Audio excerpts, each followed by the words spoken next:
മത്തങ്ങ ഇതുപോലെ പീസസ് ആക്കി ഒരു നുള്ളുപ്പും നമക്ക് വെള്ളവും ചേർത്ത് വേവിക്കാൻ വയ്ക്കാം. മത്തങ്ങ വെന്ത് വരുന്ന സമയം കൊണ്ട് ഇതിനാവശ്യമായിട്ടുള്ള അരി വറുത്തെടുക്കാം.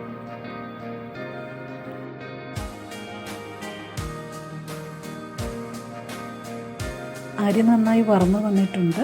സ്റ്റൗ ഓഫ് ചെയ്യാം. ഇതിലേക്ക് 1 സ്പൂൺ ജീരകം ചേർത്ത് ഇളക്കി കൊടുക്കാം. ഏലക്കായ 10-15 എണ്ണം തൊണ്ട് കളഞ്ഞ് ഇതിലേക്ക് ചേർക്കാം. മത്തങ്ങ നന്നായി വെന്ത് വന്നിട്ടുണ്ട്.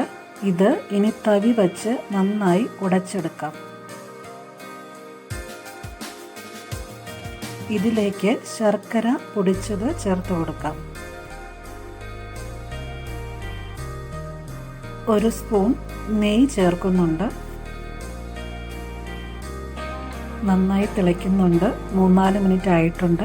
ഇനി ഇതിലേക്ക് അരമുറി തേങ്ങ ചേർത്ത് കൊടുക്കാം. വറുത്ത് വച്ചിരുന്ന അരി ചൂടാറിയിട്ടുണ്ട്.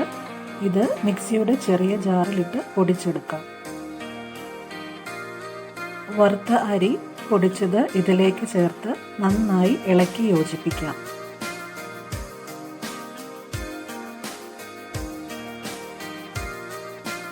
ഇനി സ്റ്റൗ ഓഫ് ചെയ്യാം. ഇതിൻ്റെ മുകളിലേക്ക് 1/2 സ്പൂൺ നെയ്യ് ഒഴിച്ച് മൂടി വയ്ക്കാം.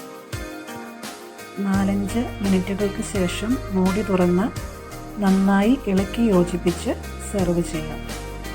മത്തങ്ങ വിളയിച്ചത് ഒരു നാടൻ പലഹാരമാണ്. ഇത് കഴിച്ചിട്ടില്ലാത്തവർ ഒന്ന് ഉണ്ടാക്കി നോക്കണേ.